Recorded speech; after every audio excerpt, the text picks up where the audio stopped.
Bienvenidos a un nuevo podcast de SOGU. Soy María José Méndez, oncóloga médica del Hospital Universitario Reina Sofía de Córdoba, y conmigo se encuentra la doctora Begoña Pérez Valderrama, oncóloga médica del Hospital Universitario Virgen del Rocío de Sevilla. Hola, Bego. Hola, Maríajo.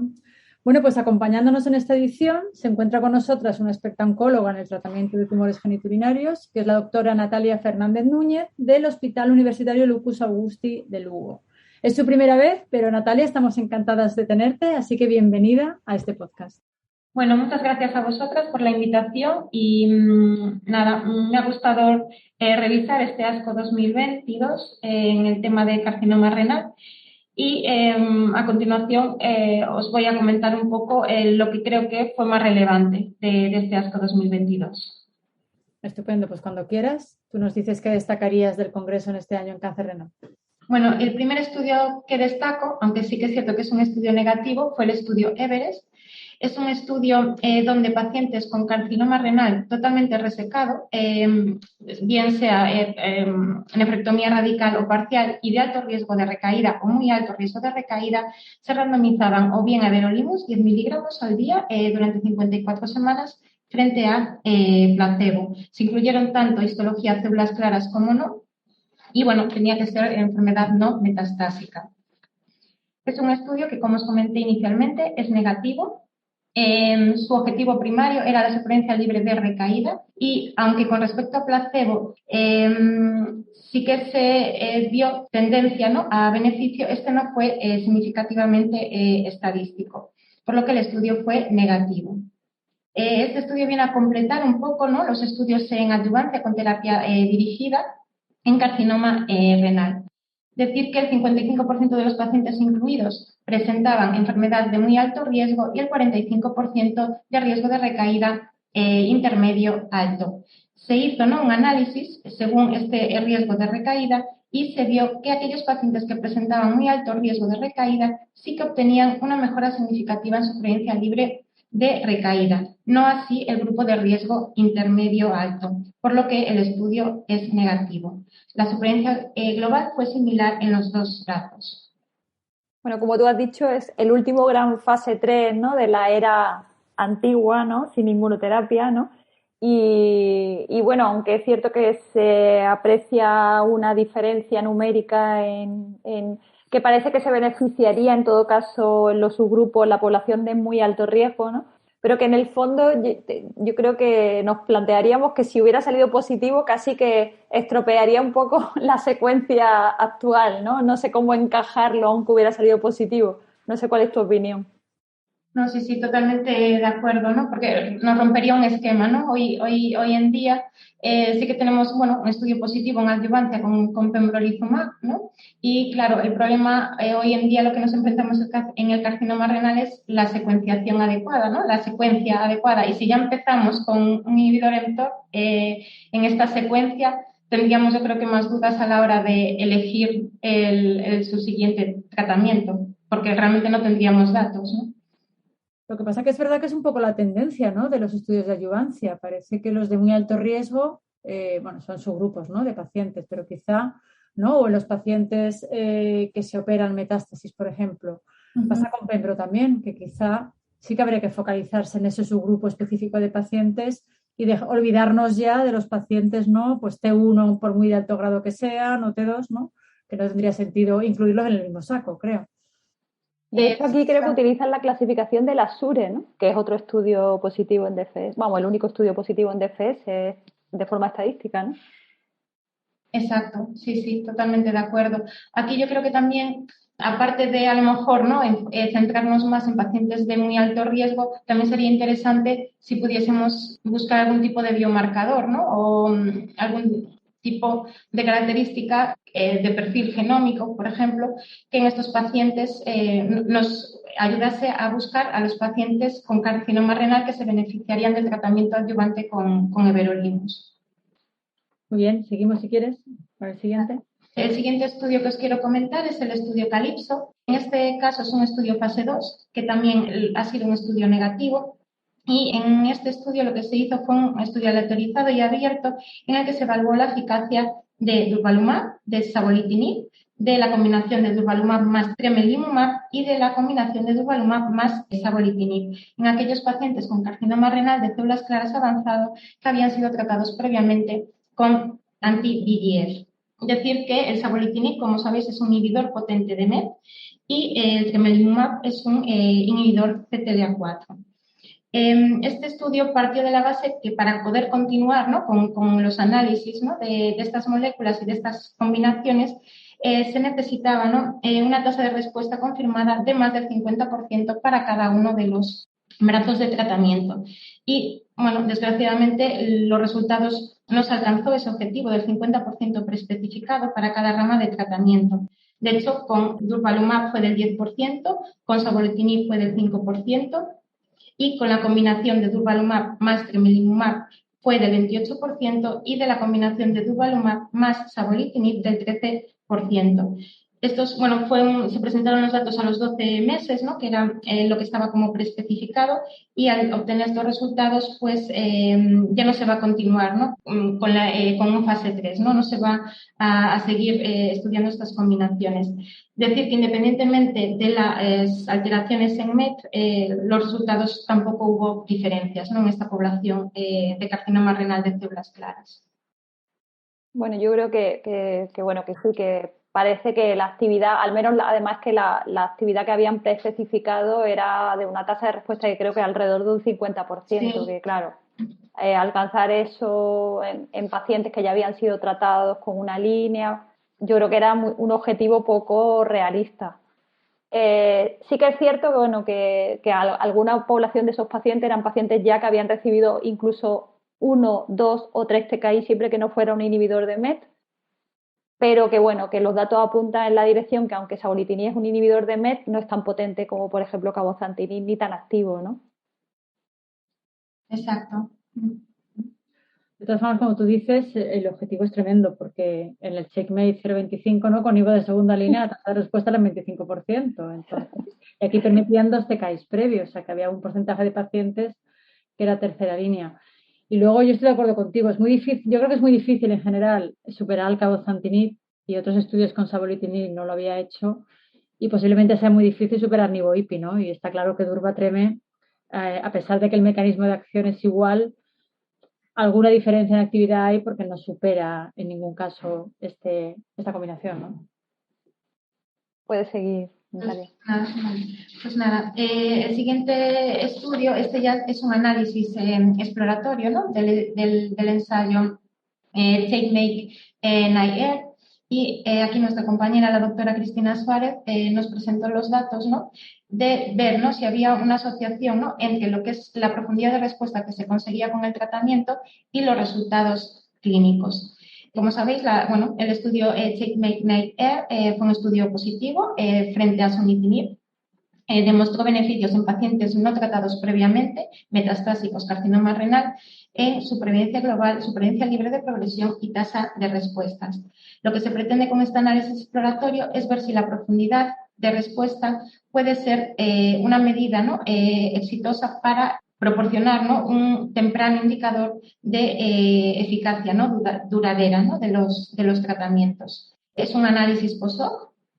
Y lo que se establecieron, ¿no?, fue según el porcentaje de respuesta que se conseguía, ¿no?, con cada uno de los tratamientos, en porcentaje de reducción de los diámetros de la suma de las lesiones diana, se establecieron una serie de grupos, ¿no?, según esa respuesta. Y ¿qué se vio con este estudio? En este estudio se evaluó la asociación entre la profundidad de respuesta conseguida con ambos brazos de tratamiento con los resultados clínicos. Se estableció una clasificación de la profundidad de respuesta según el porcentaje de reducción del tumor y se vio que la combinación de cabozantinib más nivolumab no solo conseguía una mayor proporción, ¿no?, de pacientes con más respuestas, ¿no?, profundas, sino que además esta mayor respuesta profunda se asociaba con una mejoría en la supervivencia libre de progresión a los 12 meses. Además, con ambos tratamientos también se vieron mejores resultados en supervivencia global, cuanto más profunda fuese la respuesta. Una pregunta que te quería hacer yo. ¿Qué opinas de...? Bueno, esto es un análisis, no deja de ser un análisis que no estaba preespecificado y tal, que puede resultar interesante, pero ¿qué opinas tú en general de estos nuevos criterios de valoración de respuesta con inmunoterapia, que no son los tradicionales, ¿no? Como el tiempo después de suspender la inmunoterapia sin añadir una nueva línea que el paciente sigue respondiendo, esto de profundidad de respuesta, porque sí que lo que parece es que en los estudios de inmunoterapia en cualquier patología, a veces la PFS no necesariamente se correlaciona con un aumento en la supervivencia global. Exacto. Lo acabas de decir. Yo creo que sí que son nuevas, bueno, no objetivos primarios, lógicamente, pero sí que hay que tenerlos en cuenta dentro de los objetivos de los estudios porque nos ayudan un poco a ver la evolución, ¿no? del paciente, ¿no? De la enfermedad y nos dan datos iniciales, ¿no? de cómo va a ir, ¿no? Si consigues una respuesta profunda o pues te quedas como más tranquila, ¿no? En el sentido de que tienes datos de que probablemente este paciente vaya a responder durante más tiempo, ¿no? Y tenga una respuesta más duradera, ¿no? En este caso de la combinación de nivolumab más cabozantinib. A mí cuando vi este trabajo me llamó la atención que si veis bueno, no podemos poner, ¿no? la tabla, pero si veis con nivo-cabo, es cierto que la profundidad de la respuesta está correlacionado con PFS y con supervivencia global. Sin embargo, en la rama de Sutten, llamativamente, esa correlación de profundidad de respuesta con supervivencia libre de progresión no se correlaciona y es llamativo, ¿no? Porque parece que con el antiangiogénico puro, teóricamente sí debería relacionarse más que con inmuno, ¿no? Bueno, son análisis por subgrupos que no van a ningún lado, pero bueno, es llamativo, ¿no? Sí, pero bueno, viene un poco yo creo que a confirmar, ¿no? Todavía más la positividad de este estudio, ¿no? De los mejores resultados de la combinación de nivolumab más cabozantinib frente a sunitinib. Sí, yo creo que un poco también la conclusión es que hay que intentar buscar, si no la respuesta completa, sí la respuesta parcial muy, muy importante, ¿no? De 80% para arriba, que realmente son esos dos nichos donde la supervivencia global en algunos casos llega hasta el 100%, ¿no? Sí. Puedes seguir, Natalia. Esto fueron en presentaciones orales y dentro de lo que son las póster, ¿no? Discusión de pósters, me gustaría destacar, sí que es cierto que son fases 1, pero yo creo que, bueno, resultados que son importantes y si siguen, ¿no? Con este camino, pues bueno, en el futuro nuevas moléculas, ¿no? Para tratar nuestros pacientes con cáncer renal. El primero de ellos es un fase 1, el ITSPARC 001, que estudia el belzutifan. Ya se habían presentado previamente los datos de este fase 1 y aquí lo que se hacen es una actualización de datos en el corte de carcinoma renal de células claras con un seguimiento de más de 3 años. Belzutifan es un inhibidor 2-alfa y que se vio, ¿no? con este seguimiento, ¿no? Duradero, ¿no? Que una tasa de respuesta, ¿no? Se mantenía, que se había descrito de 25%, y que la duración media de respuesta no se alcanzó. Y bueno, todos estos datos dan pie a que se esté llevando a cabo el estudio fase 3.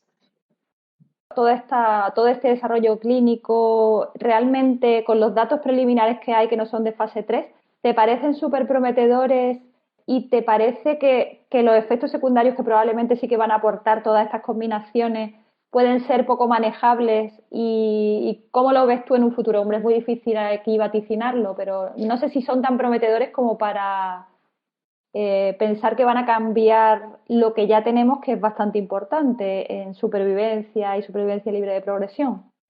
Cierto, de todas formas, en este caso, ¿no? El belzutifan, que fue bueno, en monoterapia, sí que es, por la FDA, por ejemplo, sí que está ya autorizado para aquellos tratamientos, para aquellos pacientes que tengan algún tumor, ¿no?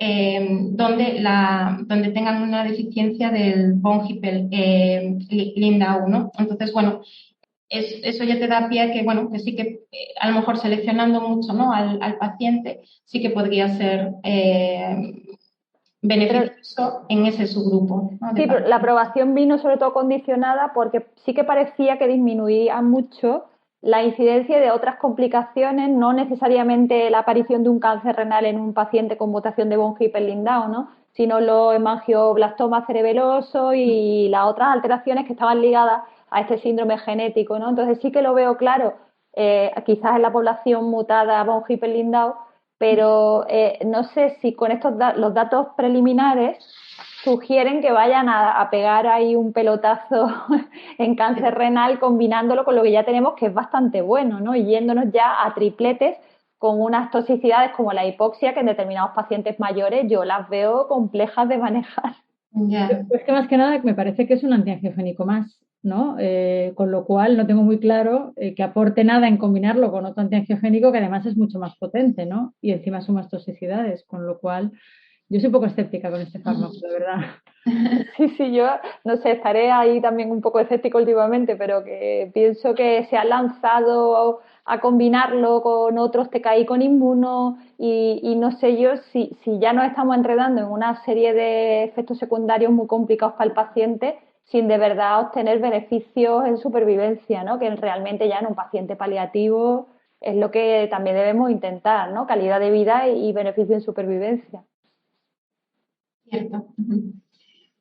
Bueno, continuando con esto, ¿no? Y también aquí sería, ¿no?, la combinación con cabozantinib, nueva molécula, en este caso el batiraxet, que bueno, este es un inhibidor, ¿no?, de AXL, que se ve que está sobreexpresado, ¿no?, en pacientes, ¿no?, con deficiencia, ¿no?, del von Hippel-Lindau y también en células, ¿no?, con tumorales con hipóxicas, ¿no? Entonces esto es un fase 1b2 de escalada de dosis, que no solo es un estudio para ver la seguridad de este fármaco y de esta combinación, ¿no?, con cabozantinib, sino que también pretende ver la dosis adecuada para un fase 2.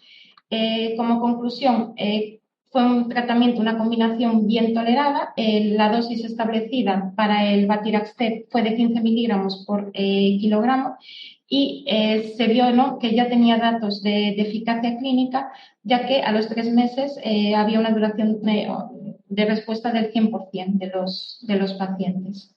Me parece interesante destacar, también se presentaron datos actualizados de otro estudio, el estudio CLEAR, ¿no?, que como recordáis es la combinación de pembrolizumab más lenvatinib frente a sunitinib en cáncer renal metastásico, y se presentaron los datos actualizados del impacto que podrían tener subsecuentes tratamientos en estos pacientes.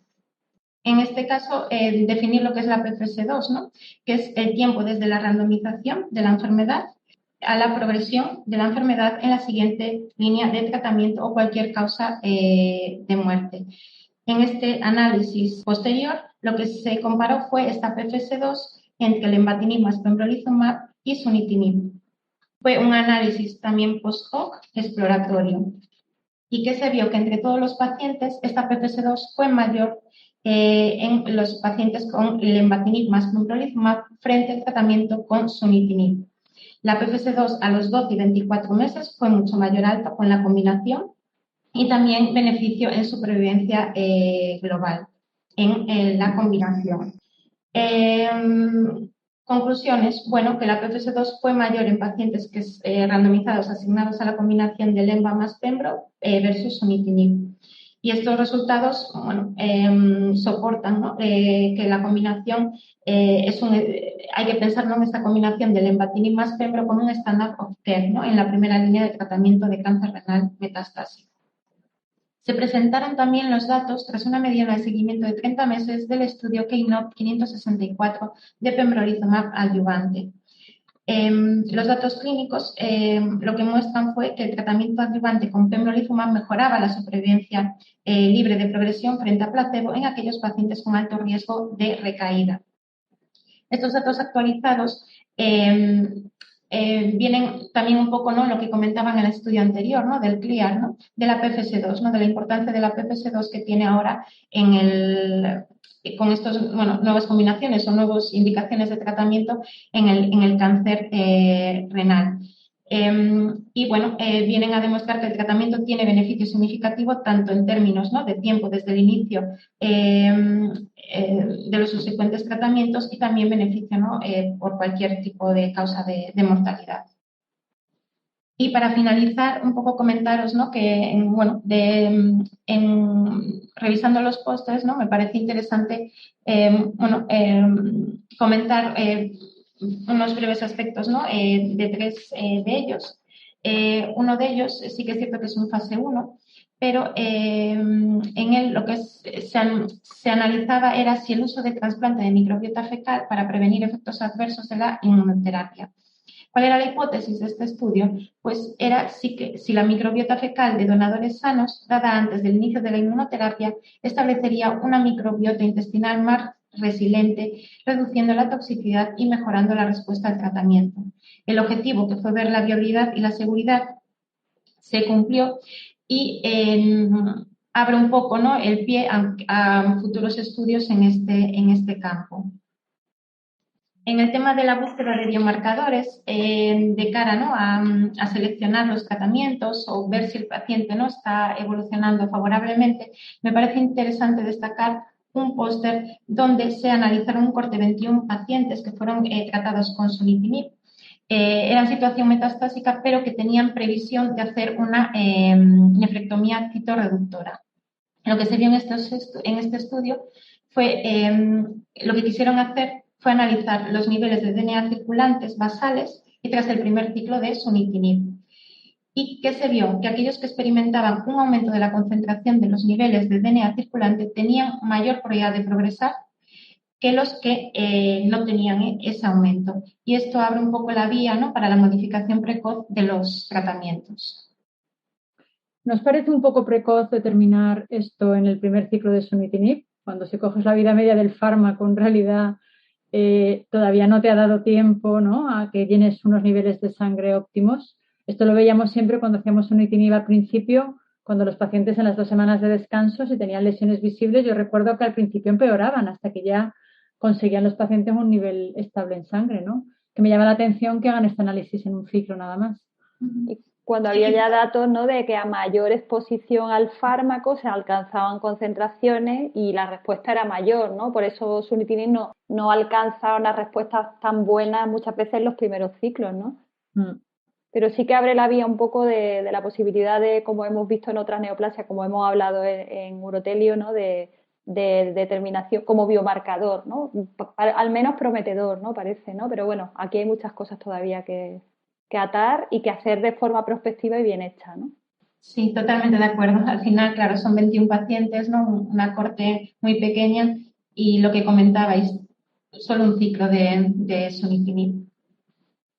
Y como último póster, bueno, quería comentaros también un poco en relación a esa búsqueda de perfiles genómicos que nos ayuden un poco a clasificar a nuestros pacientes en función de la posible respuesta a los distintos tratamientos. Me pareció interesante un análisis, es cierto, de manera retrospectiva, de pacientes con carcinoma renal metastásico que habían experimentado oligoprogresión y que fueron tratados con SBRT, esa oligoprogresión. Lo que hizo, había datos, ¿no?, en total eran 23 pacientes, pero 16 pacientes tenían datos genómicos. Y lo que hicieron fue una secuenciación completa, ¿no?, del exoma y del transcriptoma y vieron que aquellos pacientes que se beneficiaban más de la SBRT eran aquellos que tenían una alta expresión, bueno, de CDKNIB, CNBP y FOXO3, mientras que estos eran los que tenían menor beneficio con la SBRT. Y aquellos que tenían mayor beneficio eran aquellos que tenían una expresión alta de RNF43, POL-D1 y PBRM1. Vieron que los perfiles asociados con la hipoxia podían estar asociados con menos beneficio al tratamiento de la radioterapia.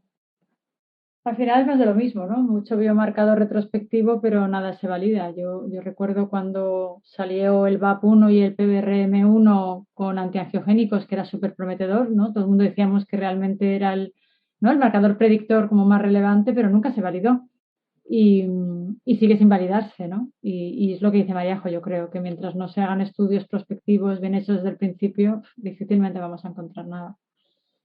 Con la complejidad que llevan ese tipo de estudios, porque tú y yo participamos en uno de vejiga y es tremendo de complicado, vamos. Es prospectivo, es con biopsia líquida. Yo no sé si estáis participando en el InVigor Lugo, Natalia, el InVigor 011 con biopsia líquida, aunque sea otra neoplasia, pero que es muy complejo, vamos, porque hacer todo esto bien en tiempo y forma, con las muestras procesadas de forma correcta, que lleguen bien y con la periodicidad correcta es complejísimo, vamos.